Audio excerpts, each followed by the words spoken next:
Well, here we are, and it's census time on the AM show. We're talking about that new dynamic. We should have had our last census last year, but on the back of COVID-19, we could not have it. This year, well, we're having that census. Census night has come and gone, and we're talking about all the dynamics surrounding it. Joining us for the discussion, Abena Osei Akoto is Director, Survey and Censuses Organization, and she joins us for this conversation. A very good morning to you, Doc. Good morning, and thank you for the opportunity. It's always a pleasure. You know, it's part of our responsibility as media entities to do what we are doing now to ensure that we disseminate the sort of information that the public ought to know about. So it's actually our pleasure. It behoves us to do this, and we're glad we're doing this. Thank you. Thank you very much. Great. So before we get into other matters, just lay it bare for us. I'm sure someone is sitting thinking, now census, you know, what is it all about? Why do I have to get counted? Okay. How important is a census to nation building? What are the dynamics to look at? All right. I keep saying and making this analogy. You are in your home, and you are planning to make a meal. And in time past, usually we know people easily walk in, and then you need to prepare for their own eventuality. Anybody who walks in should be able to get something to eat. But with the urbanization coming in and all that, and money being scarce, it's not worth just preparing meals for the meals to go waste. So in planning a meal, you decide to find out who will partake in that meal. Right. And even in your household, you find out the number of persons who will partake in that meal. It's part of the planning. Right. And you need numbers in planning that. So you would even find out that that meal that you're planning, maybe you want to prepare banku with something. You might find out that someone doesn't want banku with something. Yeah. And that person wants something else. So then you know that I need to get 2 or 3 bowls of banku. Exactly. Then 1 bowl of maybe fufu. And then another dish for a rice dish for another person. So the numbers helps us to plan. We also get what we call the characteristics of these numbers. Okay. And in getting the characteristics of these numbers, it helps you to assess where you need to help, where there is a lack that plans will have to be made or policies need to be set up to help resolve such lack. So these are things that we ourselves need to get counted. And so ordinarily, when you say we are getting counted, it just means counting people 1, 2, 3. No. That's why I mentioned the characteristics. We need to find out the characteristics of the populace. And then here it is Population and Housing Census, the characteristics of the structures that we have in our country. Let's see how they are. What measures do we put in place to make them better? Because we are in a global world. Each day we want to make our lives better. And then basically to the ordinary person, you move to a place, you need to find out the numbers that live in that locality. You plan setting up maybe a shop. Getting the demographic characteristics of the locality can help you plan appropriately as to what type of shop should I set up. If it's a youthful locality, you know, then you have to try and get things that you think the youth will patronize. If it's more of the aged society, then you will have to look out for what business or issues that you have to bring up to help resolve the problems of the aged in that locality. So basically, it affects us as individuals. And even as we individuals plan, it behoves on the country to also plan. And it's a unit, and you start from your locality, and then it builds up to the district. From the district, you come to the region, and it affects us as a whole, as the country as a whole. So this, I mean, affecting all 16 regions in the country, 272 statistical districts Yes. Of the country. And you see, as you made that analogy about cooking for your family, you would see that, like we were talking about, the preferences. Obi pe banku, one person wants banku, the other person wants Fufu rice, or the rice. other person wants fufu. It also points to the different dynamics and the needs of the population. Listen, yes. So in some areas, you would realize, oh, there's a shortage of hospital facilities here. By getting some of these demographics, we get to know that we need to do X here, we need to do Y there okay. in such areas. Yeah. So very important, the demographics, the age, and even especially as we talk about jobs, these will also help you know this is the population without jobs concretely, because sometimes and plan for them. We argue about these things. It without would help. It would help us get to know all that. But, I mean, we've come a long way since 1891, when we supposedly had our first census. What are the key dates to take stock of? Census night is past. What are the key dates to take stock of? So for now, we started enumeration, and enumeration started yesterday, 28th. That's household enumeration. And then we also have institutions that will enumerate during this period, and it's running for 2 weeks. We need to work within the 2 weeks because we have our reference night. That's the census night. And in order for people not to forget, if it goes beyond the 2 weeks, then recollecting becomes difficult. Right. So basically, we try to work within the 2 weeks.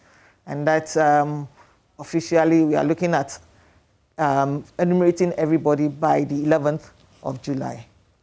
So the 11th of July is the key date to take stock of between, yes.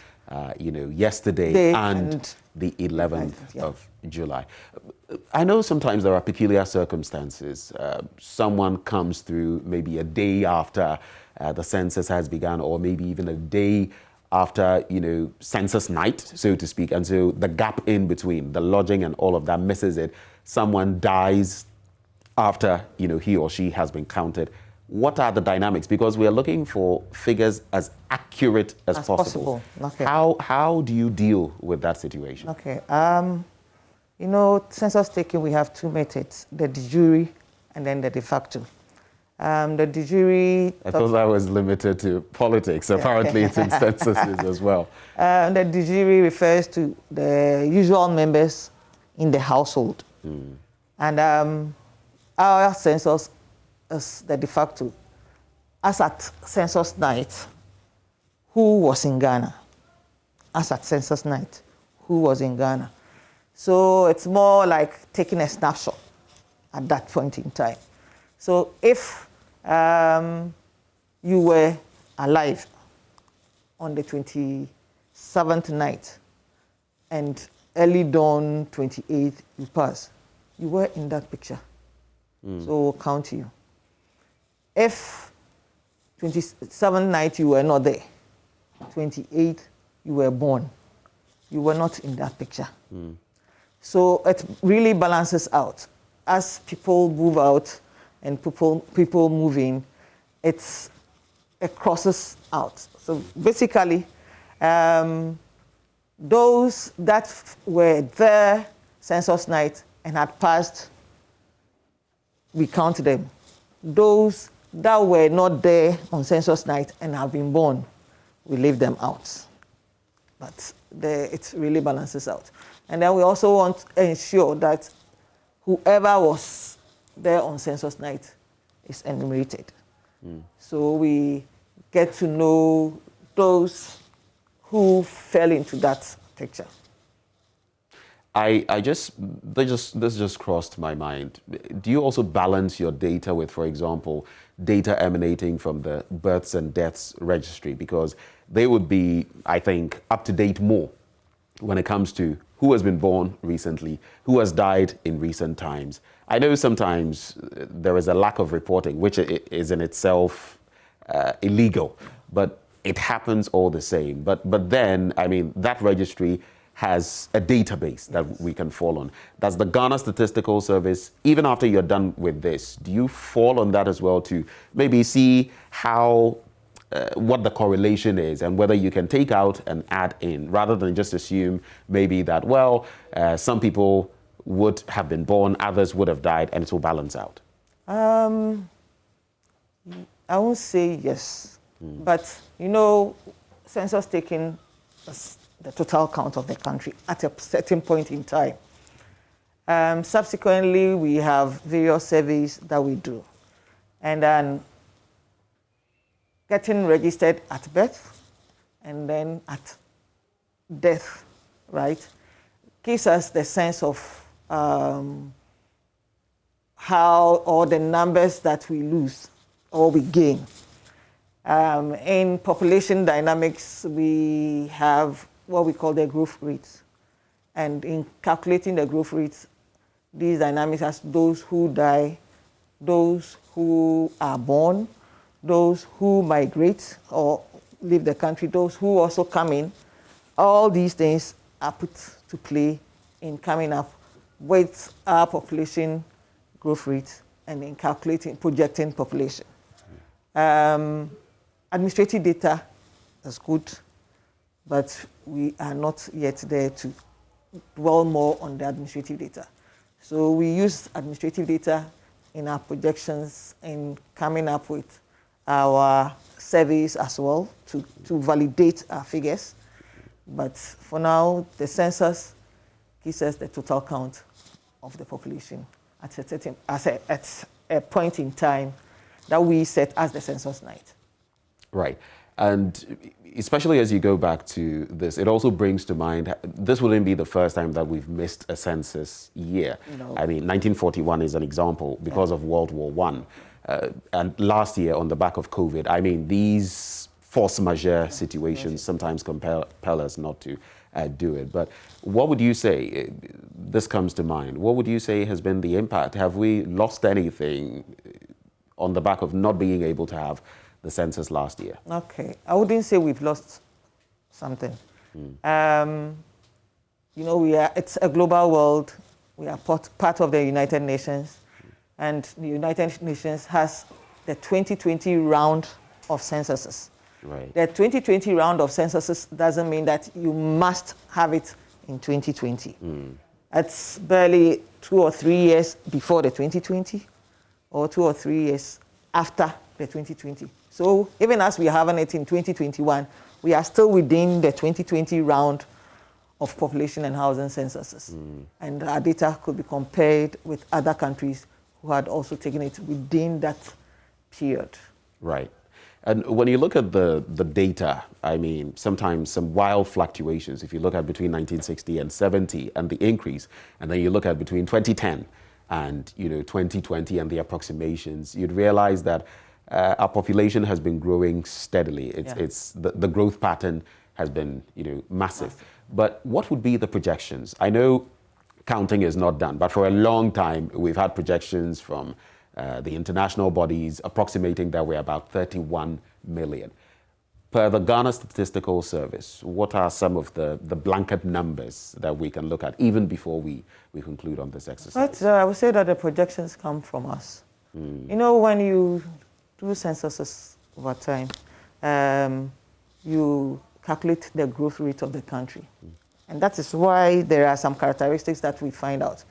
The number of children born in the past 12 months, those who have survived, those who have died, right. All these we find out from the individuals we interact with. And this helps us in calculating as I mentioned, the growth rate, and also use it to project the population before the next census. It helps us to project our population before the next census. And in so doing, it gives us data to be working with before the next census. So it doesn't leave you just with your hands empty, stating that, let's say in 2021, you find out our population hovers around 32 million, approximately. Okay. You wouldn't just be planning with 32 million always in your hands till maybe 2031. Yeah. So you would be playing with the figures. Yes, and knowing very well that as the population grows, Then your projection also helps in planning. And then in between too, there are surveys that are run to also expose problems. Researchers also do their own research to expose other issues for policymakers to inform policymakers to make the necessary policy formulation to address some of these issues. The census gives us a frame. We have the frame where we can sample from in our sample surveys to help us. In our sample surveys, if the sampling is done right, you project to the national population, and it surely meets the population targets that we have. So basically, it helps us address some issues that census we don't delve into more, because census, as you know, it's total country. Right. But in the surveys, we sample, and then we delve in more to specific issues, and with the figures that we get from the survey or research, it helps us also to address particular issues. There's economic data, health data, age stratification and all of that. In the course of, even after a census, are you then able to liaise with organizations like the National Health Insurance Authority, the Social Security and National Insurance Trust, the National Identification Authority, all of that? Do you liaise with them to ensure that you are up to date on data, in different aspects of the population? Yes, our work is broad. As you mentioned, we have the demographic aspect, we have the economic aspect. And we deal with all these organizations. They are stakeholders in the work that we do. In our economic statistics, for instance, we deal with industries, establishments, and in so doing, we also liaise with SNET to reconcile the numbers that we have as regarding the establishments, because there are establishments that has to, by law, pay SNET for their workers. We deal with national ID, the National ID Identification Authority. Yes, because they really take basic demographic characteristics of the populace. And in so doing, liaising with them, it will come to a point whereby maybe we may not be taking censuses again, but getting our administrative data right. From there, we can always project and get our population figures right. So, we've heard of different instances of people being upbeat about getting counted, others, even resisting getting counted. We'll look at the penalties later, but what progress would you say? It's early days yet, but what progress would you say you've made thus far? Between the 28th and today, what is it looking like with your enumerators out there? Okay, generally it looks good. Generally, with your support as well. Definitely. Because the publicity, people were saying it wasn't so much. But, whilst we trained roughly about 75,400 people. And each of these... Out of the targeted 75,000? You trained 74,000? 75,400. 75,400. So it's even more than the approximate figure that was... Then all these were ambassadors in their various homes. Right. You talk about the census to your household members, you talk about the census to your friends. And then the media also came in to support us, to make noise about it, for people to know that census is in the offing and it's coming on.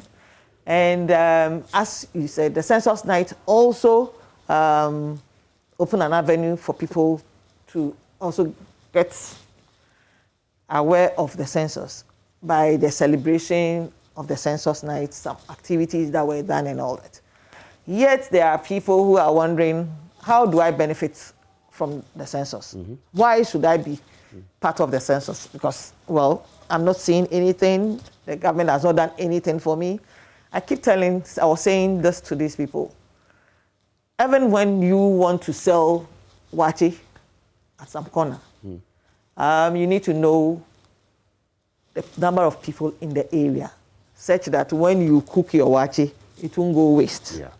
You also need to know the categories, how the youth, the middle age, those who move out early in the morning from the area, and all that. These are characteristics that help you plan and know that, well, if I cook wache at this time or maybe in the afternoon, I'll get my customers. So these are things that help us plan our businesses, plan our homes, plan our schools, plan, as you mentioned, where we put clinics or hospitals and all that. It's the housing, for instance, getting to know number of persons who are in makeshift structures. That if we need to plan for them, we know that these numbers at this area, particular area, has this problem and we need to fix it. So these are things that are exposed when we have the census, and it's for all of us to be partakers and ensure that we answer our questions correctly and accurately to help inform decision making. And even something else that comes to mind, as a country that suffers quite a bit of open defecation, though we're dealing with it, how many housing facilities have toilets, for example, washroom facilities, how many compound houses, because there are laws surrounding that where you ought to have these facilities, but we still know that there are houses, a lot of them, without them. So we can target all of these. And target them appropriately. Let's talk about COVID-19. COVID-19 actually prevented us from doing this last year. But this year we're doing it, but we are going to observe the protocols and ensure that we are still getting counted, but we are staying safe as well. What is the plan as far as the Ghana Statistical Service is concerned? Yes, we are keeping to the COVID protocols, wearing our masks, washing our hands and all that. We've also had meetings with the Ghana Health Service. They are giving the shots to our enumerators. So various districts are arranging for the enumerators to go and take their shots. So when we come to your home, please be rest assured that our enumerators have taken their jabs as regarding the COVID-19. And we also want to stick to our protocols. So whoever comes and the person is not wearing his or her mask, ensure that the person wears the mask and wears it appropriately, correctly. Right.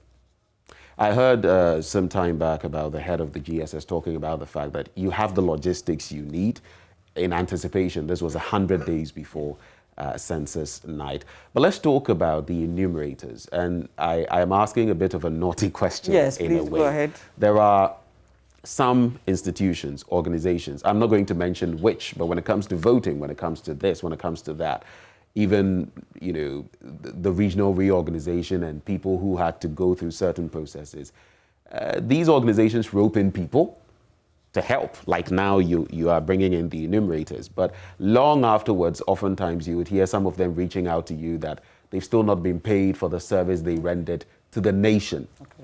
And even recently, some batch of people, reached out to me concerning one of such institutions. What are you doing to ensure that all these enumerators, at the end of whatever the period, get what they deserve, and that we don't have that spillover that we usually see? People are aiding the national cause, yet years afterwards, they've not got paid. Okay.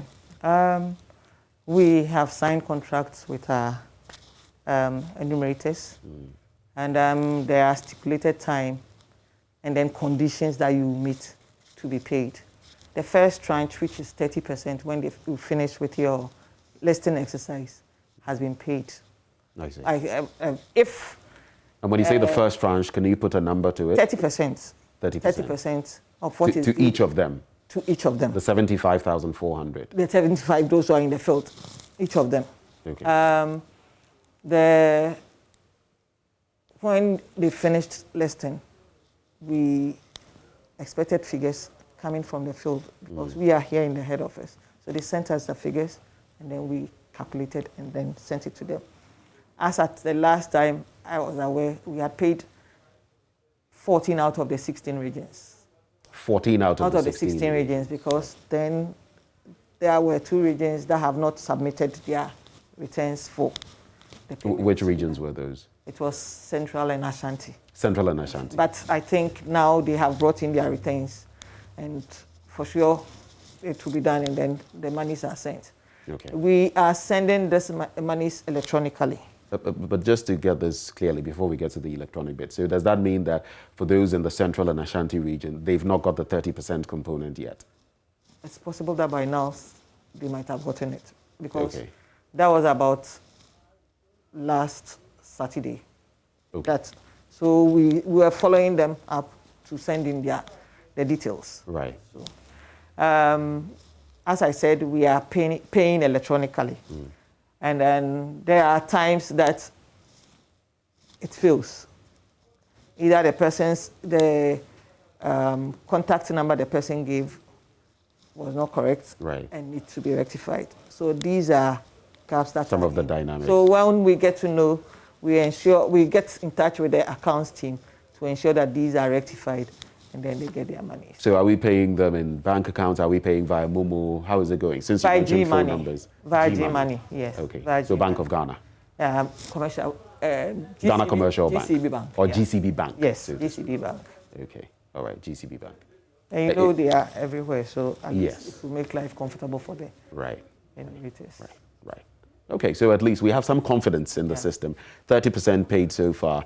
And for those in the Central and Ashanti regions who likely wouldn't have been paid by Saturday, likely today, by today, they should get their money. They should get their money. And subsequently... For the 30%.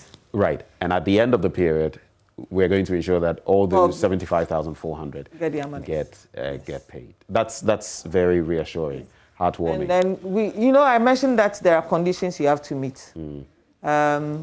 As the data is being synced, there's a team, the data monitoring team, who are also looking at the data. Where there are issues, they will prompt you to also, the enumerators, to also look at it and correct those errors and all that. Right. So you should be cleared that, the work that you've done it well, and then subsequently we also pay you. So it means that for someone who has question marks over his or her enumeration, so to speak, there would be problems with getting the person paid. You won't be paid till you clear those ones. Right. Right. Of course, very important, because the data has to be correct for us to be able to use it. Let's talk about being honest, being very clear, and not resisting the counting process. Because, I mean, we've had incidents where we've heard of people to whose houses enumerators went, and the people were not there, they had not left the right data with whoever was at home, maybe a house help or something. And some people also stating that, well, we're afraid of robbers and all of that, Nancy Kromayehu, so we don't want to. All of that has been in there. Some of it justified in a way, but it's also illegal not to get counted.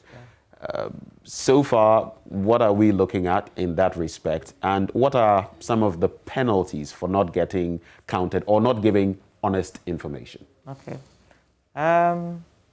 As we said, or was said earlier, there is legal backing in the collection of data that we are doing. And should you refuse, legal action can be taken. Right. And in that sense, either you could be fined or imprisoned, or both. So that's 2,400 Ghana cedis? Yes. Or 12 months? That's a year in incarceration? Yes. Or both? Or both, yes. So you could pay you could even be asked to pay the 2,400 as well as and go to jail. Yeah. So we don't pursue that yet. We try to talk you to appreciate the work that we are doing, the need for that work, how you yourself will benefit from that work. So it's a process. Should the enumerator fail to convince you, the enumerator falls on the supervisor, for the supervisor to also come in. I mean, it's possible that the enumerator was not able to explain things properly to you to appreciate where she is or he is coming from. Then there are opinion leaders within the community that we are living. So we also fall on these opinion leaders to also try and explain to you or let you appreciate the work that we are doing in order for you to also be part of it. The other time I heard that there are some foreign nationals who don't want to be part of it because they said that they are not Ghanaians. I will tell them that still you are in Ghana. When we are planning, you are part of our planning because you are using some of our resources. Expatriates are also, they factor into it, yes. Our infrastructure and all of that. Yeah, so we should all be part. When our enumerators come to your various homes, please don't tell them that you are not a Ghanaian, so you cannot be part. You are living on Ghanaian soil. And in our planning, you are also factored in. So please, let us have your details in order for us to plan and plan effectively. You know, it reminds me of a song we used to sing back in school. We are all involved. We are all involved. Yes. We are all involved in building our motherland. So we all ought to get involved Yes. in the counting process as well. As we get ready to wrap up, and I'll take some concluding comments from you on other surrounding matters, but media houses are doing their bit like we're doing here on Joy News, on the AM show. But how can individuals, citizens, aid the cause, apart from making themselves available to get counted, and maybe apart from speaking to others to encourage them to get counted? How else can we as individuals aid this cause when it comes to the 2021 census? Getting to know that somebody next door has not been counted. You always have to alert us. We cannot be everywhere, but we are also everywhere. So in alerting us that so and so structure here or household here haven't been counted will also alert us to zoom into that specific area and ensure that they are counted. So that is being a citizen. And our number, toll-free number, we have a toll-free number that you can always call to. That is a 0800 426 426. So that number, there are always people around to take your calls and know your concerns for us to help address these concerns. Right. But we are trying to ensure that everyone in Ghana, as at the 27th night, is counted. And I think another good means you've used is the text messages and all of that. I'm looking at some of those that have come on Sunday, June the 13th. I got one about the listing of structures. On Monday, June the 22nd, I got another one stating that if the structure where I live or work has not been numbered, I should call that toll-free line, 0800 426 426. You can't get counted. I got another one only yesterday mentioning that from now till the 11th of July, census officials will be visiting your homes. Our homes. So I guess that is also helping the drive. For someone who may have missed out on quite a bit of the information, this one, the text messages will also help. Prompt a person, yes. And so the number to take stock of that toll-free line, 0800 426 426, 0800 426 426. Any concerns, you can reach out on that number. And should we, usually there are people who work late, like some of us, so it's difficult getting us home. The enumerator, when he or she gets there, will leave a callback card behind, leave her contact on that callback card, so that you, when you get home, you get in touch with him or her in order to schedule a meeting that will suit you. So please, if you have a busy schedule, yes, the enumerator will leave a callback card. Okay. And then you specify and then also call the person back to let the person know when you will be available, at what time, and then the person will have to come and enumerate you. Their work is not a 7 a.m. to 5 p.m. kind of work. It cuts across. So please, the enumerator will be available to the schedule you make. You agree on when to get you, and the enumerator will come over and do the enumeration. Right. So something brief comes to mind. So these enumerators, quite a number of them, that is job creation right there. You're at least going to get them something doing. for a while. But what is the plan after you're done with this? This just came to mind. After you're done with this entire process, is there the possibility of any of them being maintained to do something with the statistical service, or even in future? Thank you very much. We created a platform, an online platform for the recruitment. So from there, we have a pool of enumerators that we can be dealing with. Okay. We have, in between censuses, we have surveys. So at any point in time, we'll have to engage them in one survey or the other. Though the survey is not as extensive, large as the census is. But at any point in time, we'll have one survey or the other running, and we'll get some people getting something to do to occupy themselves. So this will be a sort of rolling job opportunity from time to time? From time to time, yes. And to me, too, I believe that whatever you get from one of these, you can also turn it around in one way or the other to help you improve on your livelihood. So interesting. Basically. Fantastic. Your concluding remarks, Doc, as we wrap up on this conversation. I'm sure Ghanaians, all of them, are watching us this morning. What would be your message as we ramp up in our census? We thank everybody for being part of the census. And if we haven't gotten to you, stay put. We'll come to your household. There are a few issues that come up. Either I am aligned with this traditional area, so there are quite some boundary issues. Even if there are boundary issues, please allow us to do the enumeration. When we finish the enumeration, we will always appropriately, when these issues are resolved, we will put the figures where it belongs. So allow us to come to your home and enumerate you. If you miss this opportunity, it will distort our figures. So let's allow us to come to your homes and enumerate you. Thank you. Thank you so much, Doc. Because we want you to monitor, help us monitor the work. So we'll give you one. So you help us monitor and ensure that the right things are being done in the field. Thank you so much, Thank Doc. It's been refreshing. It's been informative. Thank you for coming. Thank you. That is Dr. Abena Osei Akoto, let me leave it that way, Director, Survey and Censuses Organization, the Ghana Statistical Service as well. Thank you so much for joining the conversation.